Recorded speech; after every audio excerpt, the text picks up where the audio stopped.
Hello friends, welcome back to my YouTube channel study art hub. So friends, आज question number 337 से start करने वाली हूँ। अगर आपने प्रीवियस वीडियो मिस कर दिया है, आप मेरे चैनल पर न्यू हैं, तो ज़रूर ये क्वेश्चन देखिएगा। मोस्ट इंपॉर्टेंट क्वेश्चंस हैं कंटेम्प्रेरी आर्टिस्ट से रिलेटेड, और 100% अगर कंटेम्प्रेरी आर्टिस्ट से रिलेटेड क्वेश्चंस आए तो यहाँ से ज़रूर आएंगे। 3 वर्ष तक एमएस विश्वविद्यालय बड़ोदरा के ललित कला संकाय में चित्रकला के प्रोफेसर व डीन रहे। केजी सुब्रमण्यम। केजी सुब्रमण्यम का फुल फॉर्म में इनका कंप्लीट नेम है कलपति गणपति सुब्रमण्यम। इनका जन्म हुआ था 1924 ईस्वी में केरल में, और इनकी मृत्यु हुई थी 2016 में बड़ौदा में। केजी सुब्रमण्यम ने अपना एजुकेशन कंप्लीट किए थे शांति निकेतन से। शांति निकेतन से अपने एजुकेशन कंप्लीट किए थे। और इनकी मोस्ट इम्पॉर्टेंट पेंटिंग है खाकी, शिव पार्वती, 3 परियों की कहानी, मुर्गा बेचने वाला। देखिए, इन्होंने बनाया है केजी सुब्रमण्यम ने मुर्गा बेचने वाला। और के हैबर का बहुत फेमस कृति है कॉक फाइटिंग, मुर्गे की लड़ाई। दोनों में माइनर डिफरेंस है। और नेक्स्ट है इनकी पेंटिंग स्वतंत्रता, सेंट ड्यूस में विवाह। इन्होंने भित्ति चित्र भी बनाए हैं केजी सुब्रमण्यम ने।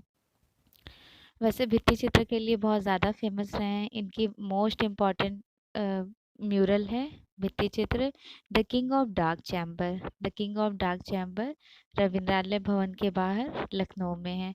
और दूसरी इन्होंने बनाई है नई दिल्ली में गांधी म्यूरल दर्शन मेरे सपनों का भारत, लक्ष्मण गौड़ के साथ। ठीक है। और उसके बाद इन्होंने पेंटिंग्स में अवार्ड्स भी लिया है। इनके अवार्ड्स के बारे में डिस्कस कर लेते हैं। इनको पद्मश्री मिला था 1975 में। 1975 में पद्मश्री मिला। 2006 में पद्म भूषण मिला। 2012 में पद्म विभूषण मिला। और कालिदास सम्मान 1930 में मिला। 1930 1930 में। केजी सुब्रमण्यम भित्ति चित्रकार मतलब म्यूरलिस्ट के साथ साथ स्कल्प्टर, राइटर और प्रिंट मेकर भी थे। केजी सुब्रमण्यम का प्रिय माध्यम था टेराकोटा। क्या था? टेराकोटा। टेराकोटा टाइल्स में ही इन्होंने fairy tales of Parupalli complete किया। भारत में सेरीग्राफी का प्रारंभ केजी सुब्रमण्यम ने किया है। मोस्ट इम्पॉर्टेंट लाइंस है कि सेरीग्राफी सिल्क स्क्रीन की खोज किसने की? केजी सुब्रमण्यम ने। रेत व जूट पर द्विआयामी संयोजन द्वारा चित्रों का निर्माण केजी सुब्रमण्यम करते थे। और इनकी मोस्ट इम्पॉर्टेंट बुक है, नोट डाउन कीजिए, the living grade sun moving focus.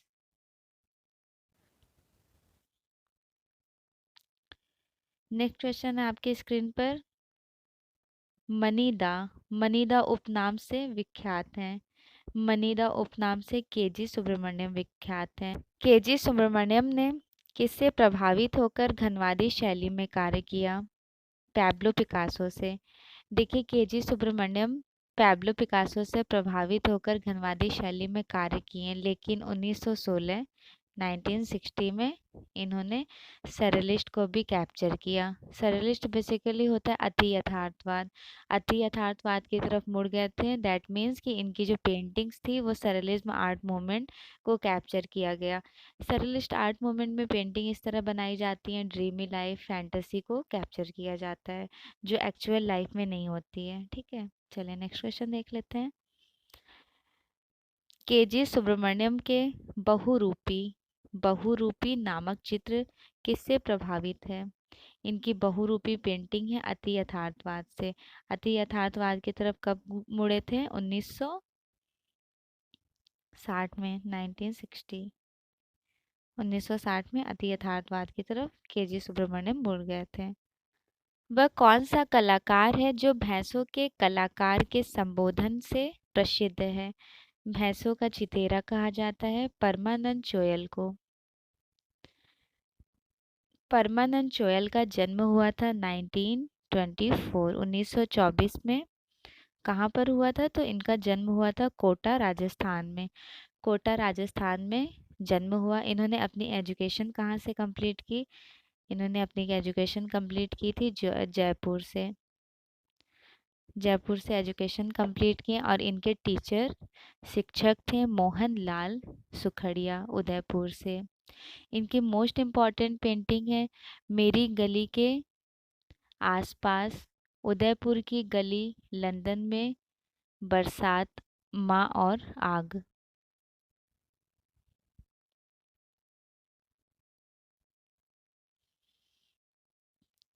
भैंसों के चित्र पर पीएन चोयल को राजस्थान कला एकेडमी ने पुरस्कृत किया 1960 में। वैन गॉग के चित्र धान के खेत पर कौवे की तर्ज पर झोपड़ी के कौवे के चित्रांकन किसने किए? देखिए, बेसिकली वैन गॉग थे कौन? तो वैन गॉग बिलोंग करते हैं पोस्ट इम्प्रेशनिज्म आर्ट मूवमेंट से। ठीक, 1853 में ये बॉर्न हुए थे।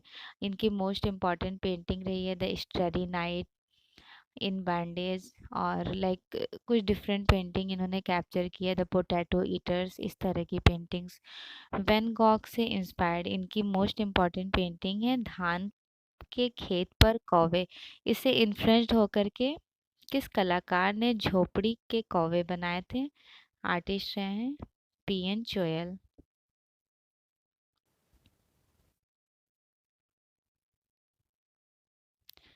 चोयल को राजस्थान कला एकेडमी का कलाविद सम्मान मिला 1982 में।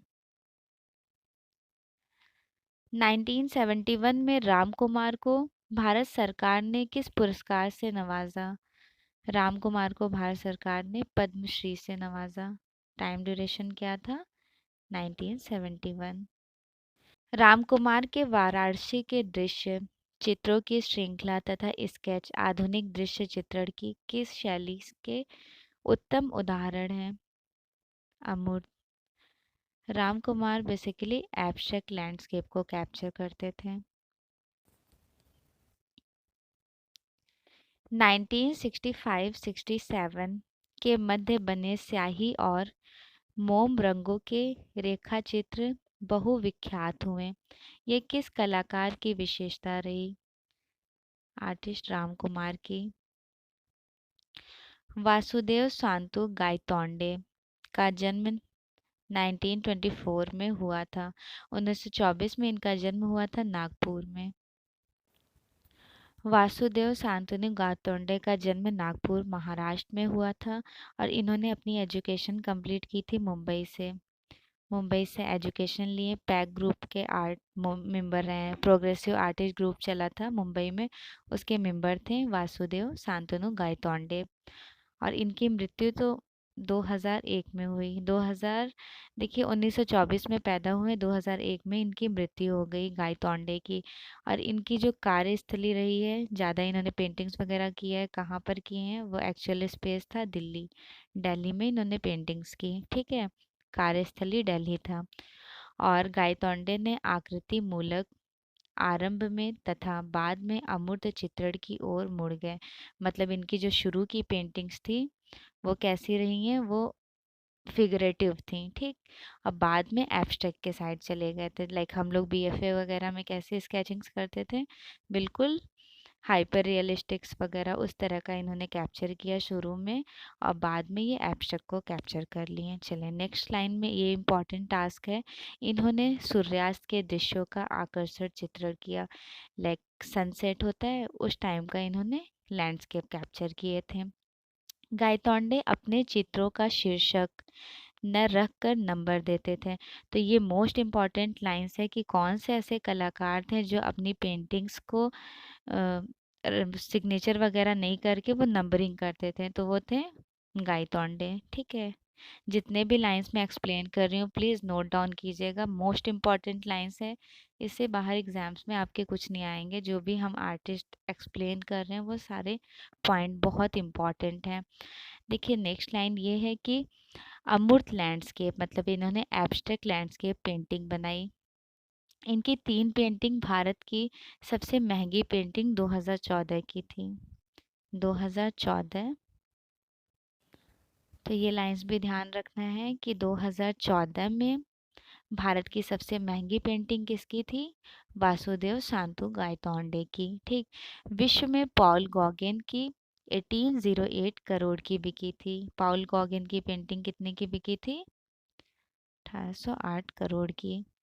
और पॉल गॉगन थे कौन? तो ये बिलोंग करते हैं post impressionism art movement Europe से। ठीक। नेक्स्ट लाइन में ये बहुत इंपॉर्टेंट लाइंस हैं।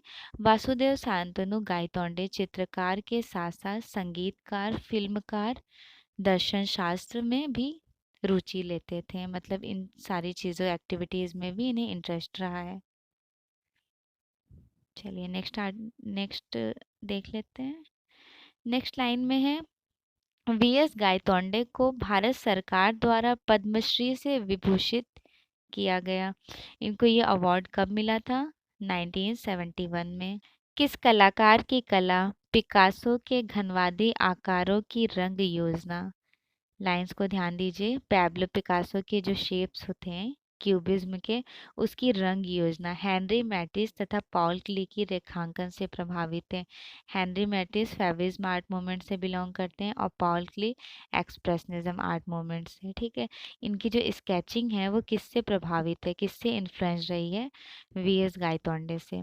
वीएस गायतोंडे पैब्लो पिकासो के शेप्स को कैप्चर किए, उनसे इन्फ्लुएंस्ड रहे हैं और इन्होंने हेनरी मैटिस के जो स्टाइल्स और पाउल क्ली के स्टाइल्स थे, इन सारे के रेखांकन से प्रभावित इन्फ्लुएंस्ड होकर अपनी पेंटिंग्स बनाई थी। वो कलाकार थे वीएस गायतोंडे। कृष्णा खन्ना मुख्यतः हैं। कृष्णा खन्ना आकारवादी कलाकार हैं। देखिए कृष्णा खन्ना के बारे में थोड़ा मैं एक्सप्लेन करना चाहूँगी। कृष्णा खन्ना बिलोंग करते हैं दिल्ली शिल्पी चक्रा ग्रुप से। दिल्ली शिल्पी चक्रा का इन्वेंशन हुआ है 1949। 1939 ईस्वी में उसके मेंबर रहे हैं आर्टिस्ट कृष्णा खन्ना। ठीक है। कृष्णा खन्ना का जन्म हुआ था 1925 1925 में पंजाब पाकिस्तान। ठीक है। इस जगह पे इनका जन्म हुआ था। इन्होंने अपनी एजुकेशन कंप्लीट की Mayo college of arts. Mayo college of arts कहाँ पर है? ये है लाहौर में। यहाँ से इनकी एजुकेशन कंप्लीट हुई थी। और इनकी कार्यस्थली कहाँ रही? तो कार्यस्थली रही थी कृष्णा खन्ना की गरई आर्ट स्टूडियो। गरई art studio new Delhi Delhi में है। यहाँ पे कार्यस्थली, यहाँ पे इन्होंने काम किए हैं। ठीक। कृष्णा खन्ना आकारवादी शैली से बिलोंग करते हैं, बहुत फेमस है। माइंड में क्वेश्चन आ रहा होगा कि एक्चुअल में आकारवादी होता क्या है? तो आप फ्रैंक मिनिमलिज्म आर्ट मूवमेंट के फाउंडर रहे हैं फ्रैंक स्टेला। फ्रैंक स्टेला की पेंटिंग ज़रूर देखिएगा। उन्होंने शेप्स को कैप्चर किया है, कैनवस को इस तरह से आकारवाद, एक डिफरेंट डिफरेंट शेप्स। ठीक है। और इनके चित्रों में किसके? कृष्णा खन्ना। ठीक। कृष्णा खन्ना के चित्रों में दक्षिणी शैली का प्रभाव था। कौन सी शैली का प्रभाव था? दक्षिणी शैली का। मोस्ट इम्पॉर्टेंट लाइन्स है कि कौन से ऐसे आर्टिस्ट है जिनकी कला में दक्षिणी शैली का प्रभाव था? वो थे कृष्णा खन्ना। इनकी मोस्ट इम्पॉर्टेंट पेंटिंग है, नोट डाउन कीजिए, अजनबी, ट्रक श्रृंखला। ट्रक श्रृंखला बहुत इम्पॉर्टेंट है। अजनबी भी इम्पॉर्टेंट है, ट्रक श्रृंखला। नोटों का हार पहने नेता, गेम सीरीज।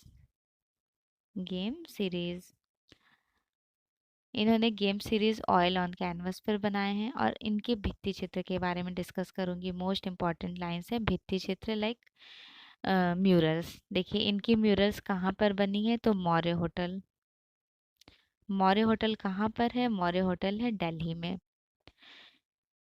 कृष्णा खन्ना को अवार्ड मिला था पद्मश्री 1990। 1990 में पद्मश्री मिला और 2011 में इन्हें मिला था पद्म भूषण। कृष्णा एन रेड्डी पेरिस गए थे। वहाँ उन्होंने किस कला टेक्निक का गहन अध्ययन किया? छापा कला, प्रिंट मेकिंग का। और कृष्णा खन्ना बेसिकली फेमस रहे हैं विस्कोसिटी टेक्निक के लिए। ठीक। कृष्णा खन्ना के बारे में थोड़ा एक्सप्लेन करूंगी। कृष्णा खन्ना का जन्म हुआ था 1925 1925 में हैदराबाद में। कहाँ हुआ था? हैदराबाद। ठीक। हैदराबाद में इनका जन्म हुआ था 1925 में। इन्होंने अपनी एजुकेशन कंप्लीट किया है शांति निकेतन कोलकाता से। और छापा कला पेरिस। पेरिस से छापा कला का एजुकेशन, प्रिंट मेकिंग का एजुकेशन लिए थे, और जो एक्चुअल एजुकेशन पेंटिंग की इन्होंने ली है वो शांति निकेतन कोलकाता से। इन्होंने शिक्षक कहाँ पर रहे हैं? मद्रास कला विद्यालय में विभागाध्यक्ष रहने के उपरांत वर्तमान में न्यूयॉर्क विश्वविद्यालय में विभागाध्यक्ष रहे थे। ठीक है, तो ध्यान रखिएगा कौन से ऐसे आर्टिस्ट हैं जो इंडिया में एजुकेशन लेने के बाद न्यूयॉर्क में टीचर बन गए थे। वो थे कृष्णा रेड्डी। साथ ही कैलिफोर्निया विश्वविद्यालय में विजिटिंग प्रोफेसर रहे थे। इनको अवार्ड मिला था पद्मश्री 1972 में, 1972 में अवार्ड मिला पद्मश्री। कृष्णा खन्ना की मोस्ट इम्पॉर्टेंट पेंटिंग्स है, लाइक कृति कह लें। सबसे पहले क्लाउन फॉर्मिंग, तालियां बजाती भीड़। सेकंड है मस्करा, प्रिंट मेकिंग, मस्करा रहा है। उसका नेक्स्ट है लहर, फिर वाटर लिलीज, एचिंग में इन्होंने बनाई है। और ये ग्राफिक कलाकार के साथ साथ मूर्तिकार भी थे। तो कृष्णा रेड्डी से रिलेटेड क्वेश्चन आएगा कि ये ग्राफिक कलाकार तो थे, इसके साथ साथ और क्या थे? तो और मूर्तिकार थे, मतलब प्रिंट मेकर और स्कल्प्टर आर्टिस्ट रहे हैं। कृष्णा रेड्डी भारत में विस्कोसिटी पद्धति के जन्मदाता माने जाते हैं। विस्कोसिटी एक प्रिंट मेकिंग टेक्निक है। बेसिकली प्रिंट मेकिंग के 4 पार्ट्स होते हैं: relief, intaglio, planography and serigraphy. 4 parts के बहुत सारे अंदर अंदर भी पार्ट होते हैं। तो ये कृष्णा रेड्डी जो काम करते थे वो सेकंड नंबर पर इंटैग्लियो के 7 प्रोसेस है। रिलीफ, मतलब लाइक रिलीफ के तो 2 प्रोसेस है, लेकिन हम अभी इंटैग्लियो के बारे में डिस्क्राइब करेंगे क्योंकि इससे बिलोंग करते हैं कृष्णा रेड्डी। तो देखिए, जो इंटैग्लियो का 7 सेक्शन है वो है plate engraving, dry point, viscosity, collography and aquatint, mezzotint. ठीक, एचिंग। तो देखिए बेसिकली ये बिलोंग करते हैं किस पेंटिंग को इन्होंने कैप्चर किया है, प्रिंट मेकिंग को? तो कृष्णा रेड्डी ने कैप्चर किया है विस्कोसिटी प्रिंटिंग को। विस्कोसिटी प्रिंटिंग की कैसे जाती है? तो उसके बहुत सारे डिफरेंट डिफरेंट टूल्स होते हैं, हार्ड और सॉफ्ट दोनों तरीके के। और जो वो सरफेस होता है वो थिक एल्यूमिनियम, लाइक आप कह लें मेटल्स वगैरह के होते हैं, मेटल्स या फिर आयरन। ठीक, हार्ड होते हैं, फिर उस पर प्रिंट मेकिंग की जाती है। काफ़ी अच्छा प्रोसेस रहा है, उसके बारे में भी नेक्स्ट क्लास में एक्सप्लेन करूँगी।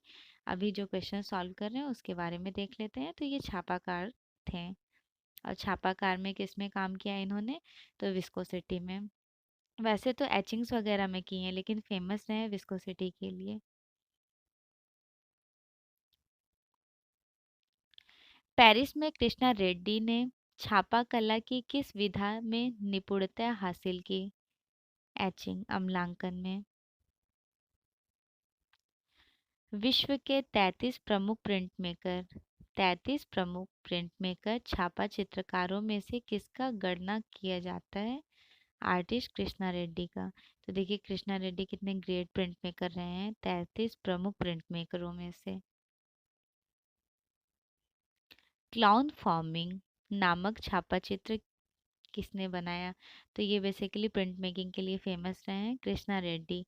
और इन्होंने क्लाउन फॉर्मिंग जो बनाए हैं इसको हिंदी में कहते हैं तालियां बजाती भीड़। Like, subscribe, and press the bell icon for more new notifications.